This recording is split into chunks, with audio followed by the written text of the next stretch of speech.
इस national games में अनियमितताएं पाई गई हैं, घोटाले हुए हैं, वो जग जाहिर है। 28 जनवरी से 14 फरवरी तक उत्तराखंड में हुए राष्ट्रीय खेलों में अब भ्रष्टाचार, धांधली और घोटाले के आरोप यशपाल आर्य नेता प्रतिपक्ष ने लगाए हैं। सवाल कई उठाए हैं। हालांकि सरकार लगातार ये कहती रही है कि राष्ट्रीय खेलों का आयोजन शानदार हुआ है, लेकिन इन्हीं खेलों के आयोजन को लेकर कांग्रेस की ओर से अलग अलग सवाल उठाए जा रहे हैं। सबसे बड़ा मुद्दा करप्शन का ही है और कई तरीके के संगीन आरोपों के साथ सरकार को कांग्रेस ने घेरा है। के अभिभाषण में भारतीय ओलंपिक संघ द्वारा राष्ट्रीय खेलों की मेजबानी उत्तराखंड को मिलना और इसके सफल आयोजन को उपलब्धि बताया गया है। बहुत बड़ी उपलब्धि कहा गया माननीय अध्यक्ष जी। और सरकार ने कोशिश की कि कुछ स्थानों पर, कुछ जनपदों में इस तरह के खेलों का आयोजन किए जाएं, लेकिन इसके बावजूद भी महत्वपूर्ण जो स्थान थे उनकी अनदेखी की गई माननीय अध्यक्ष जी। पौड़ी में जो हमारे माननीय शिक्षा मंत्री, उच्च शिक्षा मंत्री हैं, स्वास्थ्य मंत्री है, पौड़ी कराची स्टेडियम को जानते होंगे, आपने देखा होगा, गए भी होंगे। उस सबसे ऊंचाई पर स्थित स्टेडियम है माननीय अध्यक्ष जी।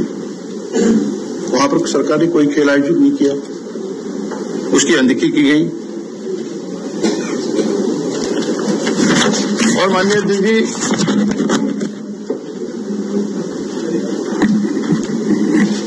सरकार ने कई जिलों खेलों के लिए जो मुफीद जगह थी उनको छोड़ दिया और राज्य के मूल निवासी खिलाड़ियों, खेल विशेषज्ञों को भी छोड़ दिया। सरकार दावा कर रही है 100 पदक उत्तराखंड की झोली में आए हैं। 100 पदक सरकार को जो पदक जीते हैं उनका मूल निवास क्या है? ये बाहरी खिलाड़ियों ने उत्तराखंड का प्रतिनिधित्व किया माननीय अध्यक्ष जी। बाहर के लोग थे और उत्तराखंड का प्रतिनिधित्व किया। बाहर के लोग, बाहर के युवा जो है उत्तराखंड के का प्रतिनिधित्व उन्होंने किया। अब नौकरी किसको मिलेगी? जो पदक हासिल जिन्होंने किए हैं, नौकरी किसको मिलेगी?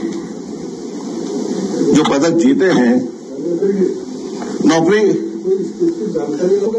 नहीं, मैं आपसे पूछ रहा हूं, मैंने आपसे पूछ रहा हूं, आरोप नहीं है सरकार पर। मैंने कहा उन सभी खिलाड़ियों के मूल निवास नहीं, आपके पास कुछ है तो दीजिए। यही है। अरे आपको मैं सरकार से पूछना चाहता हूं, हम भी जानकारी जुटाएंगे, ऐसा नहीं है, लेकिन मैं आपसे कहना चाहता हूं माननीय अध्यक्ष जी, मैं आपसे कहना चाहता हूं, आपके माध्यम से कहना चाहता हूं, सरकार से कहना चाहता हूं कि मूल निवास वो कुल कहाँ के हैं?